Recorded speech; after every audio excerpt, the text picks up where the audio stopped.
I'm always going to recommend having another income stream of some sort just to make sure, especially if you're not working like a six-figure job or multiple six-figure job. And it will also fatten up your pockets a little bit, and nobody's mad about that.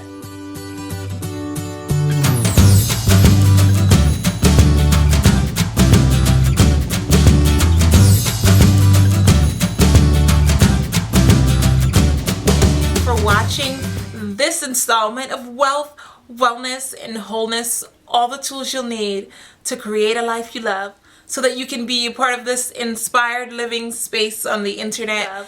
I'm loving her. Don't forget to share this video with your friends. Hit the like button, hit the subscribe button so that you can be a part of this community. So I just wanted to talk a little bit more about some of the hardships that come with entrepreneurship, and some of this has been my experience and some of this has not been my experience, but I think it's something that's pretty common. I speak mostly from what I've gone through and what my experience has been, and that may not be the same for everyone, but I think it's relevant. So you go through these periods where you find that everybody wants to pick your brain and everyone wants to get something from you without having to give something back. And that's definitely an annoying space to be in, because you want to help, but you don't want to be taken advantage of. So that's one of the things that comes with it. And then also when you're starting out, you find that you basically kind of take on anything just to make a buck, because you're desperate at that point. You're trying to prove yourself. You're trying to get into the scene. You're trying to create a portfolio. You're trying to build a reputation, and you're trying just to be relevant to the industry that you're in. So there's a lot of compromise that happens there, and you do like work for peanuts and dirt cheap. And sometimes you work for people that you wouldn't necessarily work with once you become more established. And that's just the reality of the situation. And then you find in those situations, what happens a lot is you find people who don't want to pay you, people who want to waste your time, and just like a whole mess of hiccups that happen in the beginning. But as you grow, you learn to be more prepared. You learn to be more picky about who you work with, more selective, and you learn about what just does not work for you and what does work for you, what is going to give you a good experience. Another thing that happens when you're living this entrepreneurial life is that it takes up so much of your time sometimes. If you're trying to build and grow to a certain point, it takes up so much of your time. I cannot tell you how many evenings I have been up and I looked at the clock and it's 5 o'clock in the morning, and I have a small child. I have 2 small children, actually. I have a baby, and then I have a toddler, and there's stuff to do with them the next day, and I have to be alert to take care of them and to be present with them. But I've been up all night working on a proposal, working on a contract, or working on a task, or on some kind of assignment that's related to my client, because my goal is just to get it done. I have been in my hospital bed giving birth to my son via C-section, and as soon as I came to, I'm looking for my laptop, because I was at that place where I wanted it so bad, and I was trying to grow, and I was trying to just like not make excuses, because nobody cares that I'm having a baby. Maybe they should, but nobody cares that I have a life. The clients just want to see that you're getting stuff done for them. They just want to see results. And I prided myself on being so results based and on being able to deliver results that I took it like really far. So there's a lot of sacrifice that comes with building.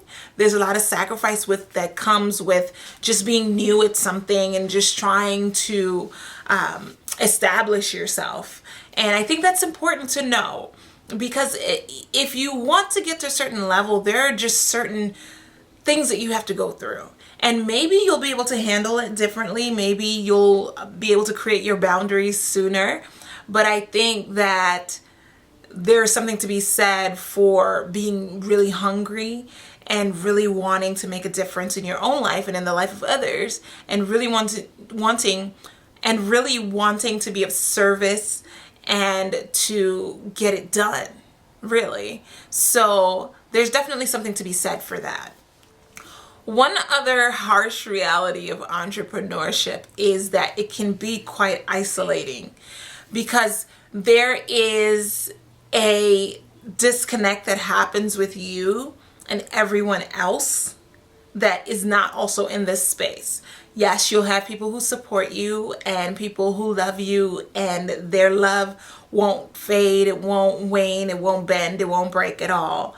But you're definitely going to be alone a lot, because when you're an entrepreneur, especially when you're starting out, you are super focused on where you are going. You are focused on getting that stuff done. You are so focused on making it happen that you sometimes just kind of like tune out the world. I know for me, that has definitely been the case. I had like a long period where I just was not socializing.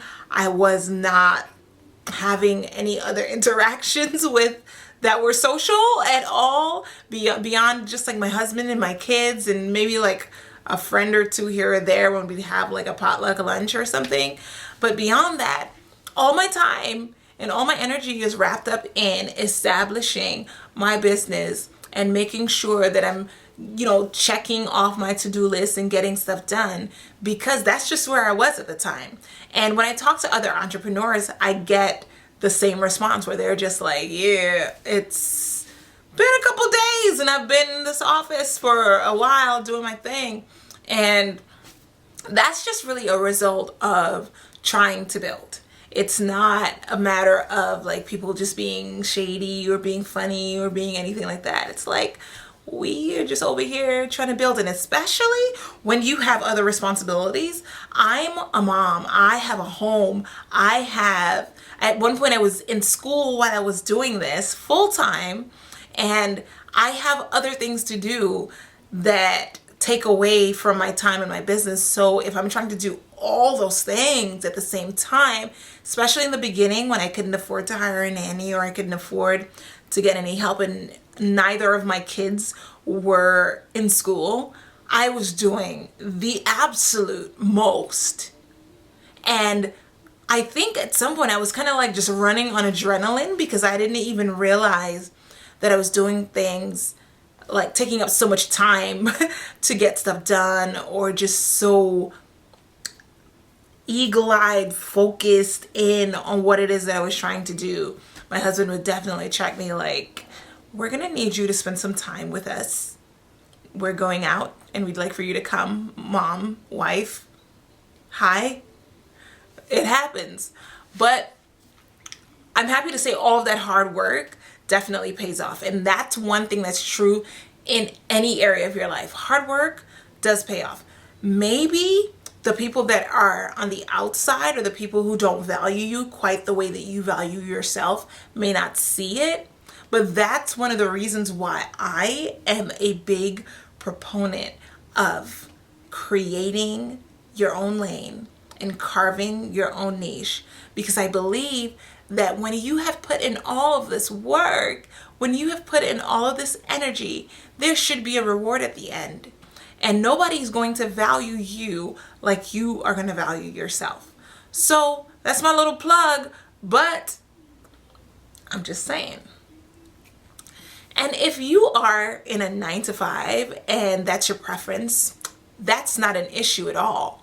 That may actually be better for some people, because some people just want to hang it up at 5 o'clock and be on their way. But I always would recommend trying to establish another area of income stream. I'm always going to recommend having another income stream of some sort, just to make sure, especially if you're not working like a 6-figure job or multiple 6-figure job, I would definitely recommend having at least another stream of income, just to kind of like help you to do the things that you want to do and to help you to enjoy your life a little bit more and go beyond just paying your bills and living paycheck to paycheck if that's what you do. Or if you're just not making a lot of money, which is the reality for a lot of people, there's more month than money often. And so my admonishment is to just try to develop some of your skills and some of the things that you're passionate about to offset the things that you do to earn a living, because that will bring a bit of joy to your life and will also fatten up your pockets a little bit, and nobody's mad about that. You'll definitely get a sense of what works for you and what doesn't work for you as you go. And that is going to make a huge difference in how you spend your time and how you utilize your resources and in who you take on, and ultimately your bottom line. Because a lot of times we can waste a lot of time on people who are just not good for us, who just don't work for us, or projects that we are not able to do our best work on, and that it's not going to represent us well. It's going to take up way more time than it's worth, or it's just not something that you're great at or you want to spend your time on. And as you go, you definitely kind of figure out that, you know, my strength is ABC, and if I stick to ABC and just wait for the people that are ideal for me, or find the people that are ideal for me, I'm in a much better headspace. I'm in a much better productive space and creative space to do excellent work and to protect my brand and to protect my time and to protect my peace. This space that you get into when you get a grasp of what you're doing and what works, and you're kind of like getting into building and growing and doing your thing, also helps you to be able to best estimate costs, set a fee schedule, and create packages, and decide what it is that you want your business to look like, what you want your income to be, how you want that all to work out for you. And you just really get a sense of ownership that happens when you are really in there and you know that this is what you do, they know that this is what you do, and there's just no question about the quality that they should be getting, and you have a sense of what the value is that you are bringing to that situation and that relationship. And it's a real sweet spot in your business when you really get settled and figure out who you are in this space. And then it helps you to be able to start looking forward to where it is that you want to go and how to get there. And it will allow you to get back a lot of your time so that you can spend time focusing on the next level.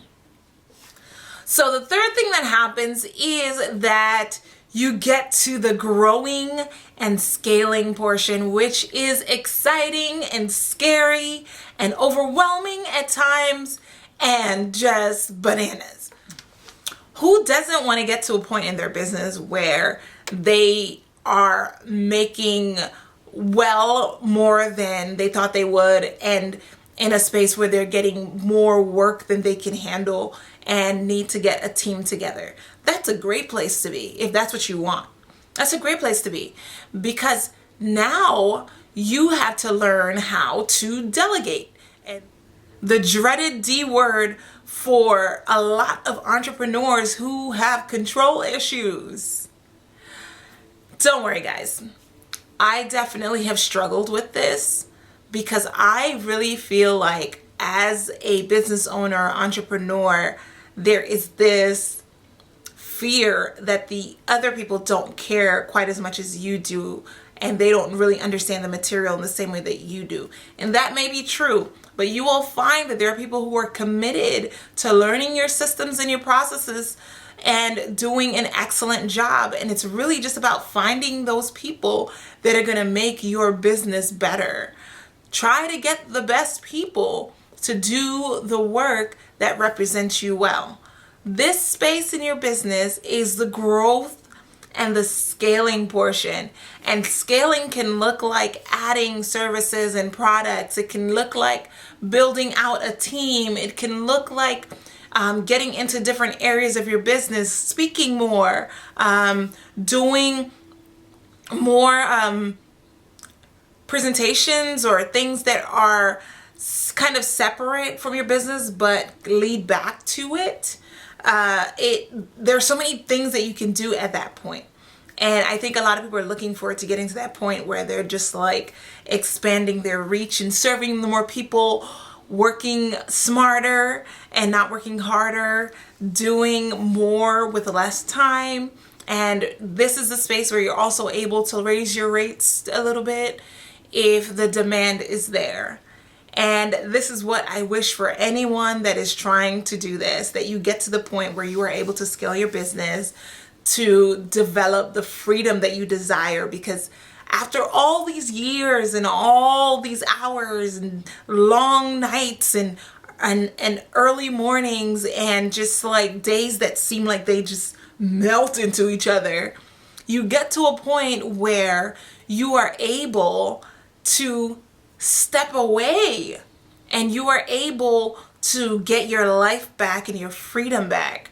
And this is where you can take the opportunity to share with others and to help somebody else that's trying to come up to get to that point too, because the learning that happens throughout this process is immense.